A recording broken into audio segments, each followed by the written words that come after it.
Hej og velkommen til den her lille video om at trække vejret godt igennem og få mere energi.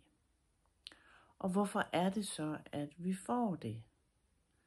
Når vi trækker vejret igennem, så sker der en masse fysiologiske ting. Så iltoptagelsen bliver bedre, og vi får bedre vores affaldsstoffer ud af kroppen igen.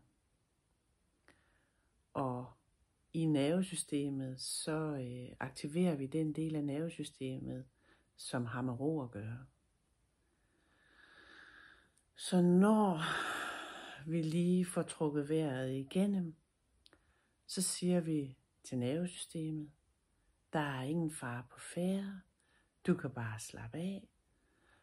Og så falder kroppen til ro, og så er der en masse gode ting, der får mulighed for at arbejde i kroppen.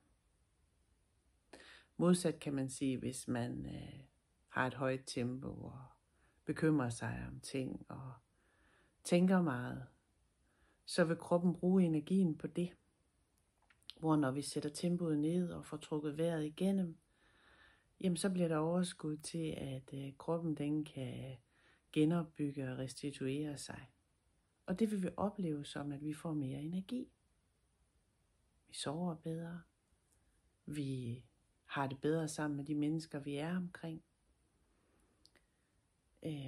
Og det er jo egentlig meget enkelt, kan man sige. Så hvorfor gør vi ikke bare det? Hvorfor slapper vi ikke bare af og får trukket vejret godt igennem? Og det er jo komplekst. Der er mange ting, der har indflydelse på vores hverdag. Så det her, det er sådan en lille påmindelse, appetitvækker til, hvad nu hvis jeg lige nogle gange om dagen huskede mig selv på, at jeg skal have trukket vejret godt igennem. Vil det så kunne gøre en forskel for mig? Så I kan jo lige prøve her sammen med mig, og bare lige mærke, hvor I sidder eller står, når I lytter til den her video. Sådan jeres kontakt med underlaget. Og så prøv at lige få trukket vejret godt igennem. Bare sådan registrere, at I bliver fyldt ud i brystkassen, maven. Måske kan I mærke det i ryggen.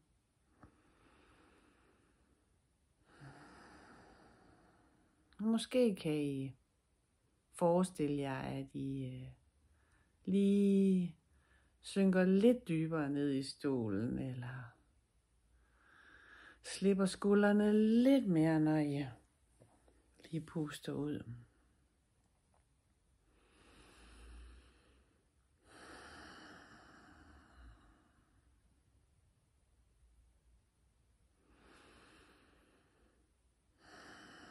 Så det var en lille appetitvækker, reminder til jer. Træk vejret, få mere energi. God fornøjelse.